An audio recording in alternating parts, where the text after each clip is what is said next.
Hi friends, welcome to the NPTEL course on entrepreneurship. We are in week 9 special lecture focusing on startup development methodology. I wish to illustrate this with the example of SARA UV sanitizer. This is an IIT Madras DOMS MBA entrepreneurship course project. Student credits are due to Jeremiah Levin, Srirag Shashidharan, Sujan Nathan Peter and Vikram Kumar. We are all aware that the need for disinfection has grown by leaps and bounds after COVID-19 set its imprint on the world map. COVID-19 virus has enhanced the need for sanitization and disinfection. Sanitization needs got extended to homes, facilities, and to several commonly used items besides humans themselves. Disinfection and sanitization has always been a multi-billion-dollar market. However, COVID-19 universalized and accelerated sanitization growth potential. There are huge gaps in technology, universality, certification, and affordability.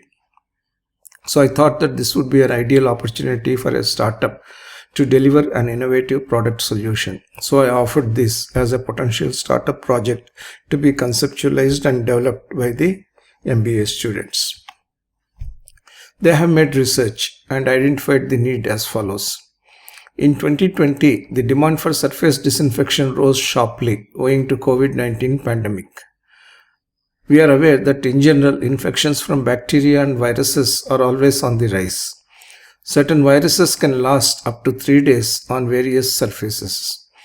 Washing or cleaning may work for a few commodities and devices, but it is not possible to do so with electronic devices and a few other delicate or hard to reach complex surfaces. With COVID, the need to sanitize delicate things like wallets, cards, currency notes and coins, packed food items, gadgets and other items came to the fore. Other items include cell phones, watches, jewelry, eyeglasses, computer keyboards, keys and remote controls. In fact, anything which is touched by hands or handled by humans or is in close proximity to humans had the need to be disinfected. These and many more are actually commonly and frequently handled. So what can be done to sanitize such items easily? The definition of the solution initially was as follows.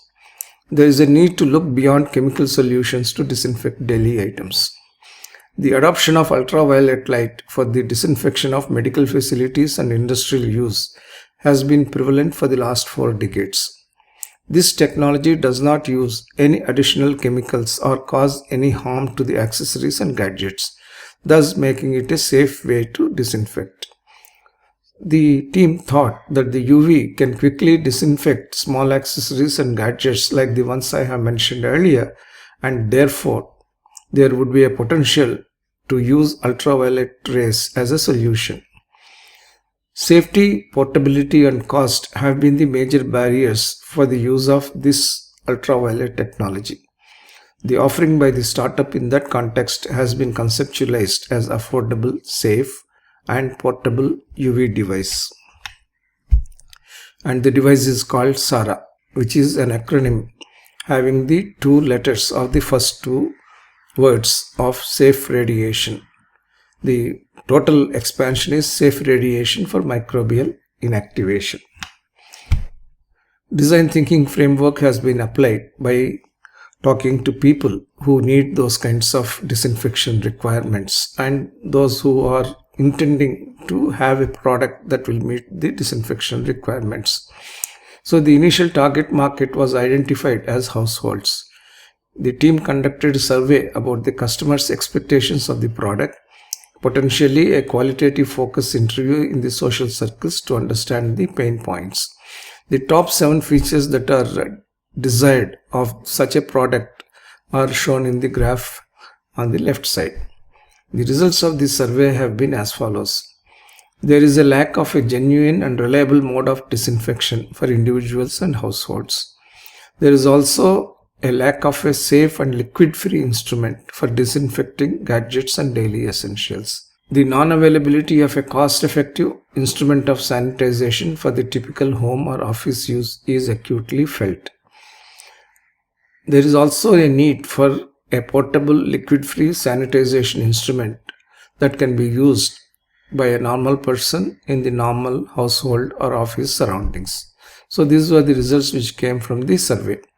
Apart from that, there were a few technology related features that came up. So the final problem and solution has been quickly arrived at by the team. So lack of genuine reliable mode for sanitization, and most of the sanitizers lack certification. That has been the problem. And the solution has been viewed in terms of technologies and certifications which will be essential for the startup of this nature.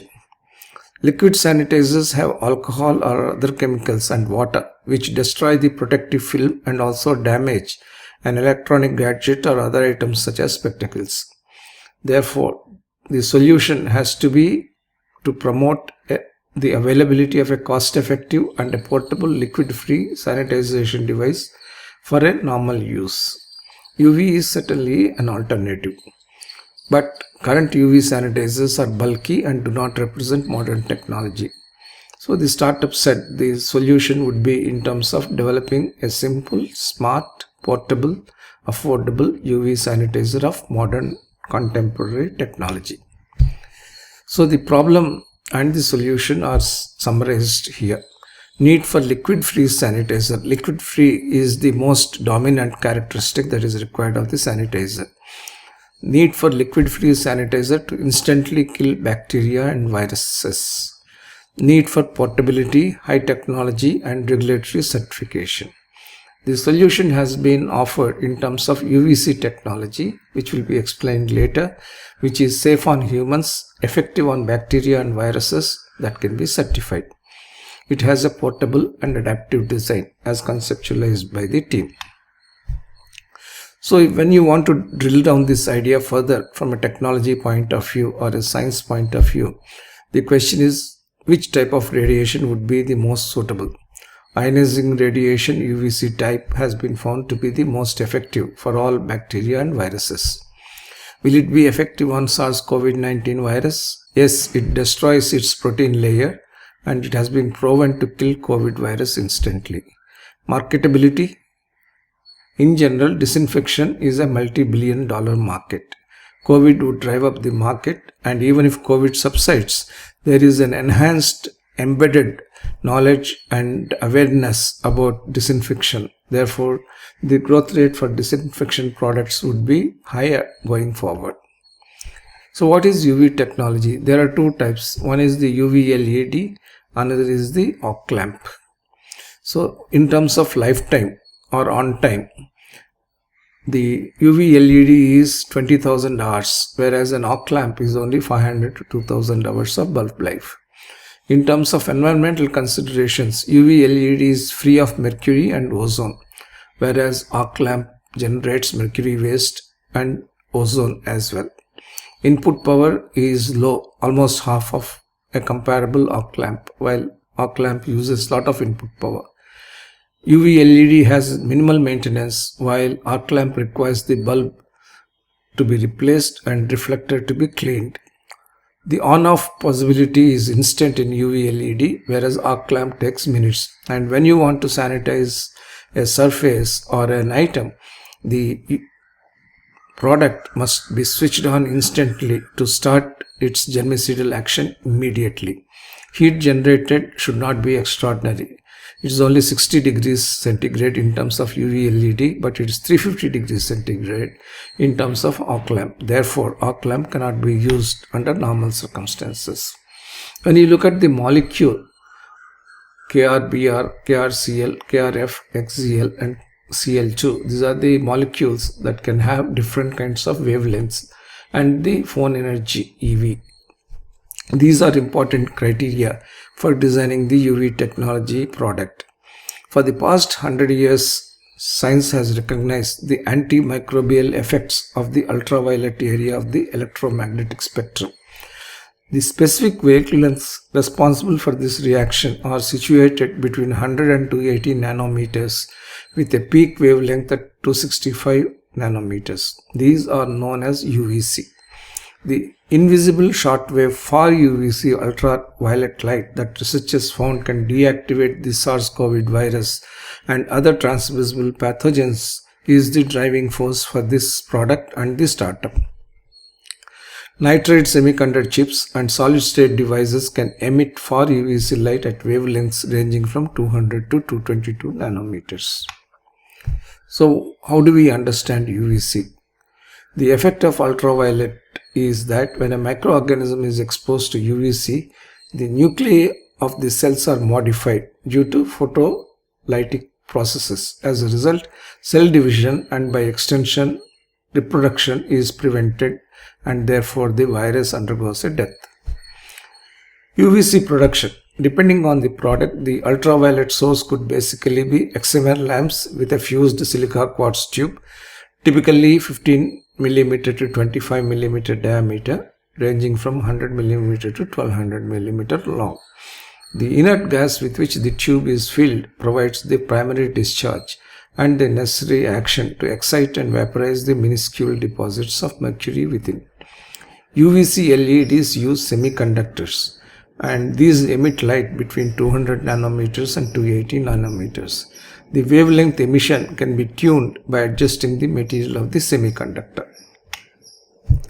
The ultraviolet dose has to be computed and appropriately calculated based on science. The UV dose is the product of UV intensity expressed as energy per unit surface area and residence time. Therefore, dose is equal to I into T. This is commonly expressed as 1 mJ per centimeter square is equal to 1000 microwatt second per centimeter square.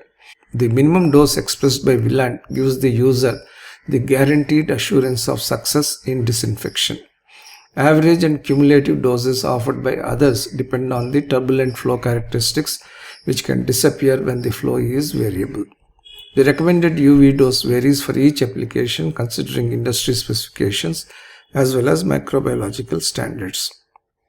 This type of discussion will reveal to you that if you want to have a startup which is based on technology and product, we need to delve deep into the technology and science related to such kinds of products. Dose-destruction relationship. The relationship between dose and destruction achieved of a target microorganism can be summarized as below.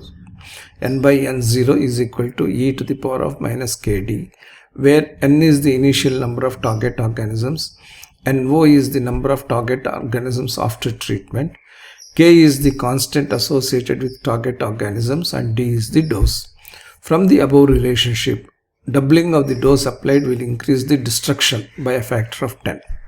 Therefore, doubling the dose required for 90% destruction will produce 99% destruction of the target organism, and tripling the dose will produce a 99.9% destruction of the target organism, and so on. So what is the dose destruction relationship as applied to different organisms? These are only a few of the organisms that are encountered by us as part of human living. Bacillus, Clostridium, Legionella, Pseudomonas, Streptococcus, Hepatitis, and SARS. And different dose levels are required to eliminate these organisms. There is proven efficiency and efficacy of killing microbes for ForUVc. A testing kit is provided with the product, which contains radiation strips which change color when exposed to ForUVc to confirm the type of radiation that is used. So, having zeroed in on ForUVc as a very potential disinfectant without any chemical requirement and applicable in the home usage context, the team began ideating. We should have a compact form, possibly of the size of a school lunchbox. UVC technology is the most effective, but is it safe for the humans? Is there a safe UV radiation? Has there been research focused on this? Safe dosage and exposure time to ForUVc, which is the preferred technology. Is it quantified? How to filter this ForUVc light of 207 to 220 nanometers? What should be the platform that should be used? LEDs or XMR lamps? Why not add more functionalities, flexible form factor, not only box but also saber functionality? Which batteries to use? Lithium ion? Can they support wired and wireless charging? Can we add a display showing the progress of the disinfection, dosage, time, etc.? ForUVc is the future of UV sanitizing. ForUVc light 270 to 220 nanometers efficiently kills pathogens without harm to exposed human cells or tissues as per research.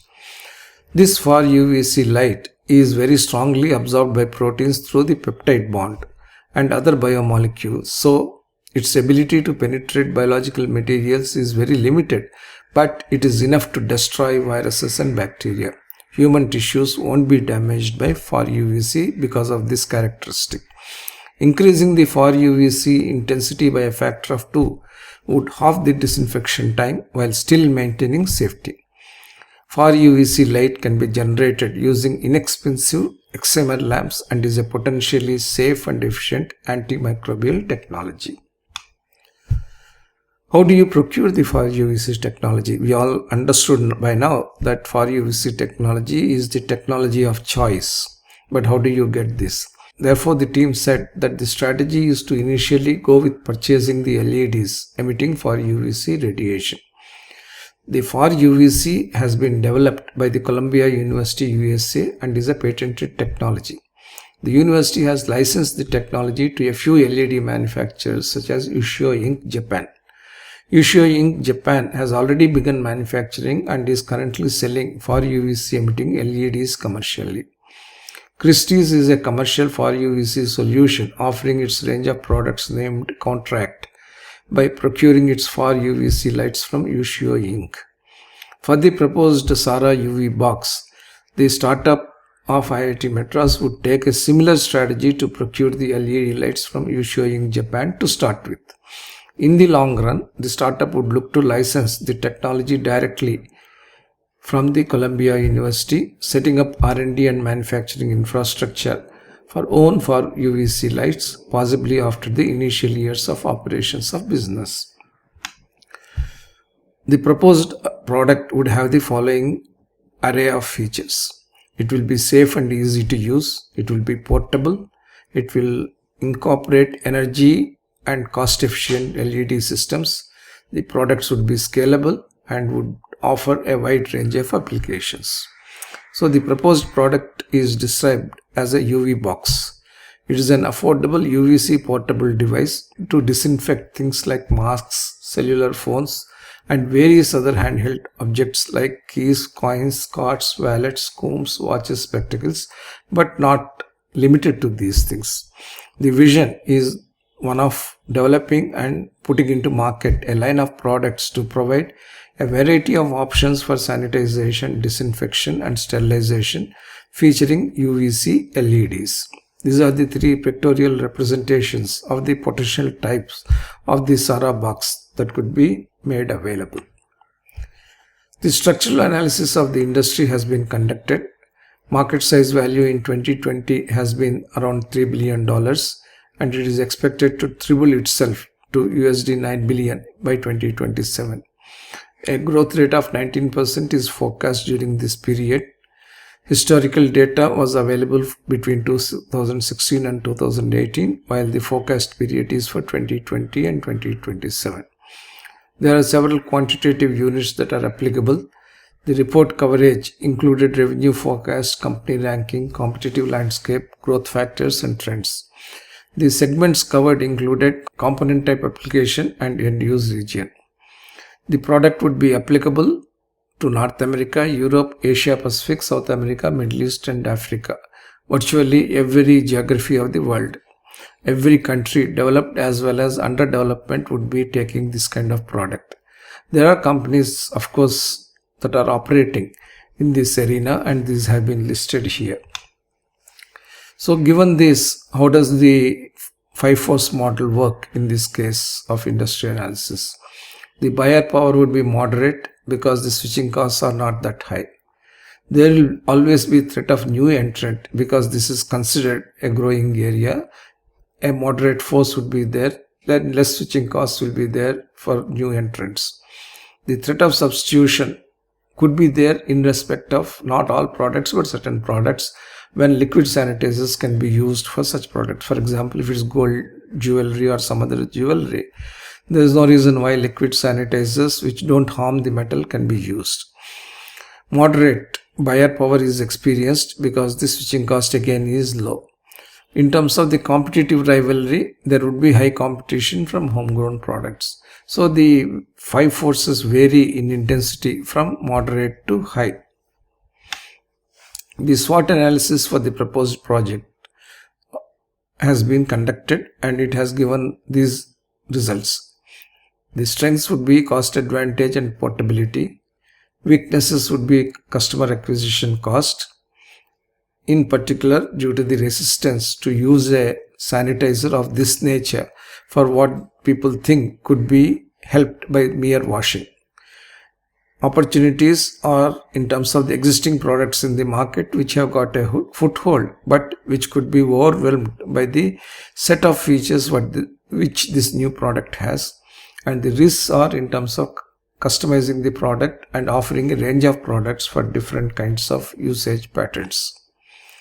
So having established that this concept and this product has good potential, the team started designing the prototype, and to design the prototype you need to define the specifications, and the specifications are qualitative as well as quantitative. From a qualitative perspective, a one-stop solution for all the needs and concerns of the customer with reference to sanitization. A certified reliable sanitization instrument for the households. A safe instrument which doesn't use liquid for sanitization. An instrument which is affordable for most people. And a small enough instrument that can sanitize daily essentials and surfaces, and which can be carried easily anywhere, and also which can fit in a small bag. So quantitatively, the features of the SARA UV bags are as follows. 10,000 mAh or 32 watt-hour rechargeable lithium-ion battery with USB-A and USB-C connectivity, and a flexible form factor which will be used as a box and as a surface disinfectant, a saber mode. Portability and affordability will be defined by the inner cavity dimensions, the outer dimensions, ultraviolet wavelength, UV lamp power, rated power and input voltage. And what are the safety reliability factors in this prototype design? Lights turn off automatically when the magnetic cover is opened. Therefore, the exposure to UV is minimized. Device buzzes after sterilization is completed. Compliance tests are available: FCC, CE, RoHS, Prop 65. Power adapter will be ETL certified. And there would be use of eco-friendly premium materials, nano coating, which is resistant to high temperature and durable to use. Dual reflective lining is conceptualized to ensure that there is no leakage. So this is the diagram of the outer body. The body of the finalized product will be coated with scratch resistance nanomite polymer coating using CVD method so that it can be handled in the normal household environment. The body will be constructed using bakelite and other polycarbonates. The body, as you can see from these diagrams, will have 21 centimeters of width, 7.6 centimeters of height and 12 centimeters of breadth. The body will be constructed, as I said, using high quality polycarbonate materials. The inner cavity will have a reflective DUV aluminum base with dual nano coating. The inner cavity will be coated with dual reflective DUV aluminum lining and silicon monoxide. An elevated transparent platform is attached to the detachable base for placing the objects for 360-degree sanitization. And it will have a lid, as we need to seal the UV radiation. That is the functional part actually. The batteries, lamps, display, circuits and semiconductors are all housed in the lid. It would have an ejector button for detaching the base from the lid. Handle is present on the top to use it as a surface disinfectant. So what are the major components that are required?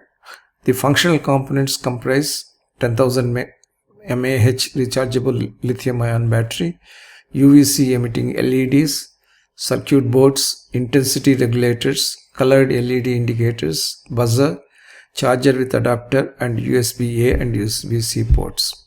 The structural components will be the body, casing and handle, angular tray, LCD display, on-off switch and disengagement switch. And what will be the other components? They are required essentially for connectivity as well as for assembly. The connectivity items are cables and wires, whereas the assembly items are screws, super glue and marking stickers. You need to develop a budget for the prototype. Designing the prototype model, circuits and molds, 3D printing cost of body parts, inner reflective layer, all other components of the UV box, assembling and testing costs. The total estimated budget for prototype development and testing has been estimated at a nominal 50,000 rupees for 5 pieces by the team. That includes design, 3D printing 25K, components 10K and body assembly. What is important here again is that the team is trying to focus to the detail. The details as obtained may be right, may not be right or near right. That is not the issue here. The issue is that the startup team is thinking in a particular pathway, going step by step and trying to understand development of a prototype product, which is essential for a startup.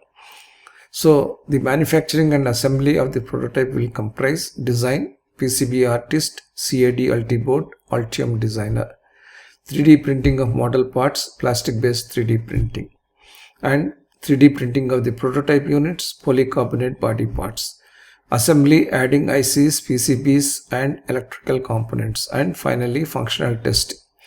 So what you can also observe is that this startup is trying to have additive manufacturing or 3D printing as one of the most important factors of manufacturing.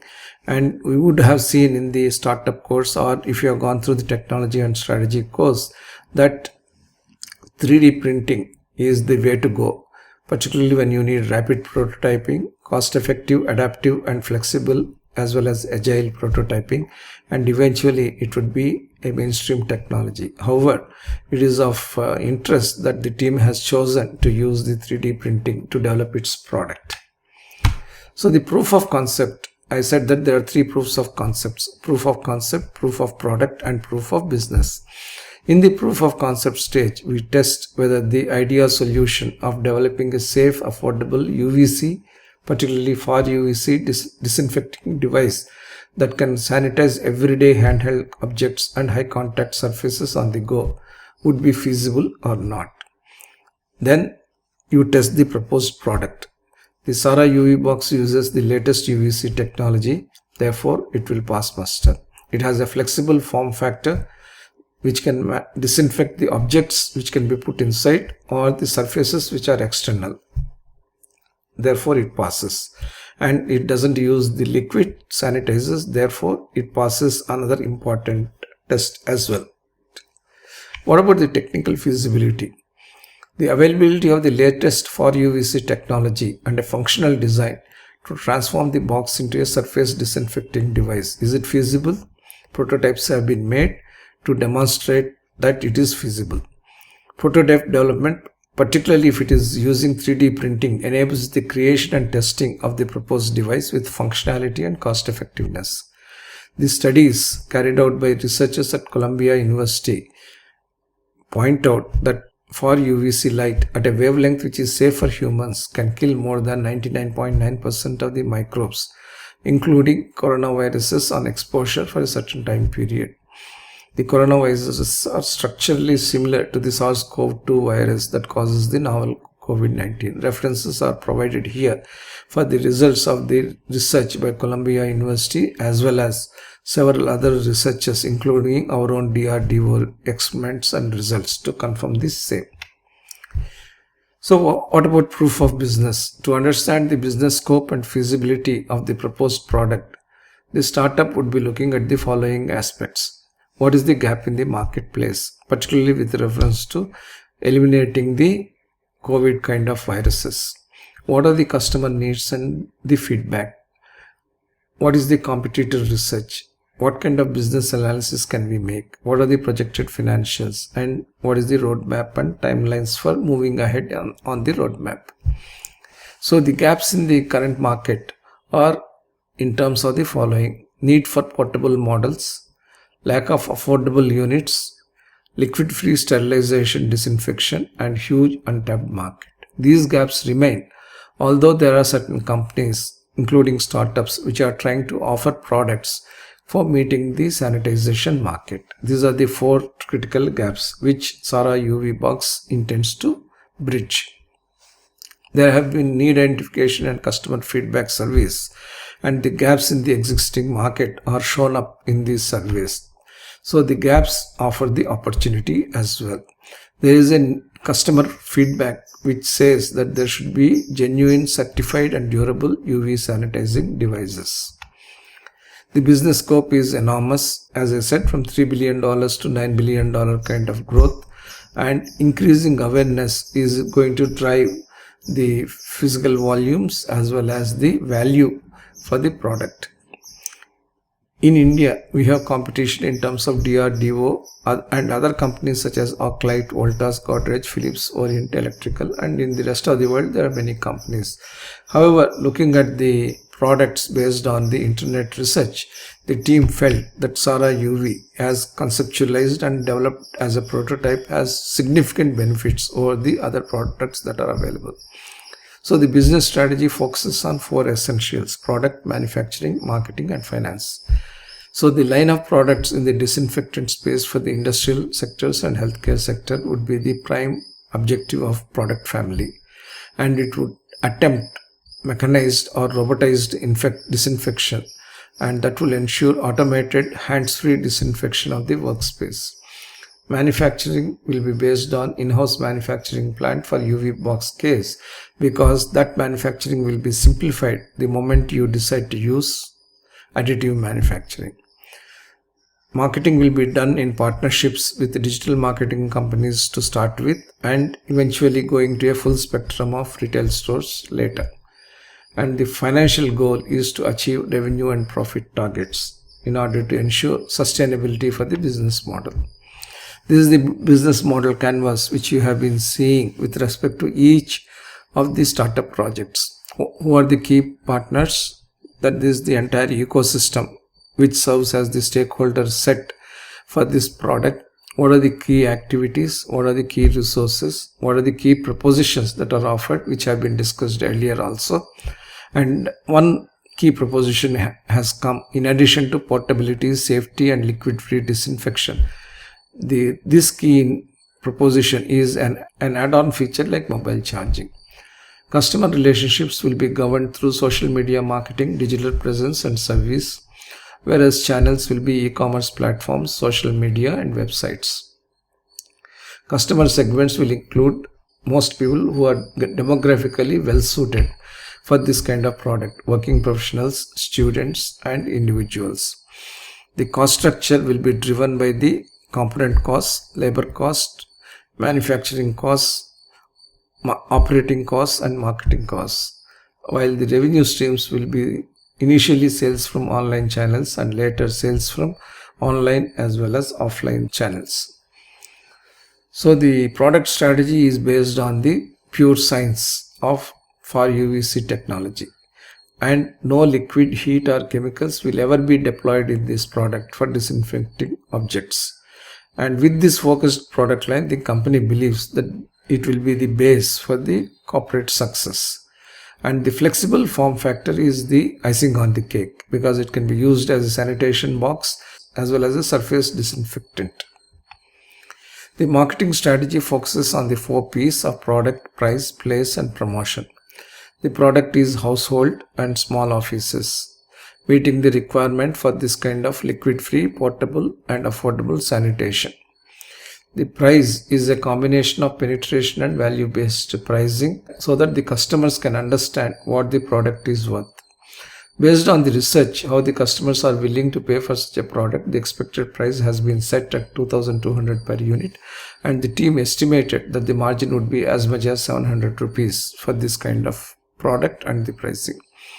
The place for sale will be the distribution channels of online retailers, Amazon.com, Flipkart.com, IndiaMart.com.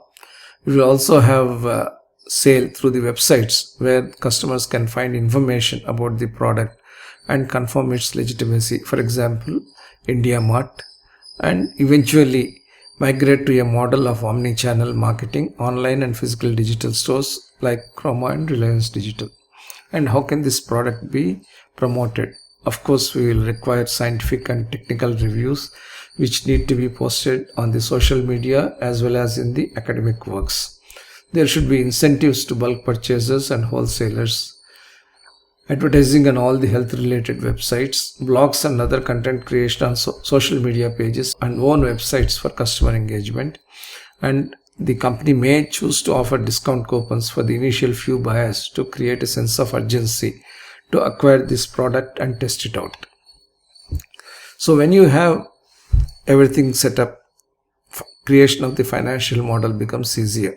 So the idea is to have contract manufacturing for the first year, and once the scale-up possibilities is achieved, there will be progressive in-house or captive manufacture. Vendor development is the key. So all the items are listed based on multiple quotations, the price per unit is fixed and the quantity is fixed and the total cost of componentry is arrived at. The manufacturing and assembly of the final product will have a value chain: design, metal injection molding, bakelite manufacturing, procurement of other components, assembly and commercialization after testing. Fundraising is complex but also is possible for this kind of COVID related, sanitization related, human health related product, because the objective is to provide safe sanitization in an effective and economical way. The team estimates that there would be a lot of interest in this kind of product. The proposed solution will be presented as SARA UV box, an innovative startup with an innovative product. And there would be 5 phases of fundraising: ideation phase, prototyping phase, pre-commercialization phase, commercialization phase, and thereafter an expansion phase. And these correspond to setup with the family funding, followed by setting up with seed funding, prototyping, pre-launch and launch. On the right side, you will find various sources of long-term funds and the various industries which may be involved in supporting a product of this nature. And then you have also the regulatory agencies which could support the fundraising for a socially responsive and technologically innovative product as this. The source of funds for ideation and prototyping phase, or as far the team is concerned, would be the government schemes and funds. This team has decided to focus on various grants and subsidy schemes that are made available by the governments for launching products of this nature. And there would be EMIs for returning the money that has been taken. During the pre-commercialization and commercialization phase, there will be grants and Series A fundraising by approaching various venture capital firms. After gaining enough market share, Series B investors will be approached. There are several Indian government startup schemes. The researchers have listed all of these schemes and the nodal agency so that people would be able to contact those nodal agencies. Again, this is one of the important factors in startup development. These details may not be relevant for thinking about another type of product, but the methodology of trying to identify the startup schemes that are available and the nodal agencies that administer those schemes, this is essential analysis for you to develop a funding plan and approach those kinds of agencies. These schemes which are listed here provide funding up to as high as 10 crore rupees and also provide support for project staff salaries, equipment, supplies and consumables, contingency expenditure, patent filing charges, outsourcing charges, etc. So this is an attractive route to enter and move forward. HR strategy will have the founders and CEO, as layer of Chief Commercial Officer, Chief Operating Officer and Chief Financial Officer, and an overall organization. The business model will have retail strategy. Years 1 and 2 partnership with major e-commerce entities, or years 3 to 5, partnering with brick and mortar, electronic and consumer shops. Target market initially pan-India focus and in future global market. The essential features and product value will arise from the portability, UV intensity, multi-use, quality standard certification and long battery backup.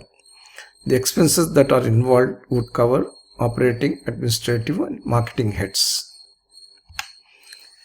So with the expenditure, the total expenditure list or summary can be prepared, which will go into the revenue model. Similarly, the total capital investment can be computed and amortized in terms of depreciation and can go into the cost of production as well. So when you have assumptions on sales, the average price per sale, the sales revenue and any other revenue, and then from that you deduct the cost of goods sold, the operating expenses, marketing and other expenses, you arrive at the PBIT. Thereafter, deducting the interest paid, you will get PBT, and then looking at the taxation possibility, you might have a tax rate that you can impute, and finally you will get the net profit. This is the way in which the income statement should be created for any startup, and this is illustrated here. Once you create an income statement, you get into the balance sheet creation, having the assets and liabilities, and the total company valuation is a sum total of the equity as well as the liabilities. That is the enterprise value. As I talked about break-even analysis in respect of one project, it is important here as well, particularly in product and manufacturing related ventures where the fixed costs are already sunk into the facilities and prototype development. You need to have very strong break-even analysis which is based on robust assumptions. Break-even point is nothing but fixed cost into 100 divided by fixed cost plus net profit. So the fixed cost is arrived at in terms of the depreciation, insurance and rent, a particular percentage of salaries and wages, and a particular percentage of all other expenses. Then you can compute the break-even point. The lower the break-even point, the better is the startup's chance of success.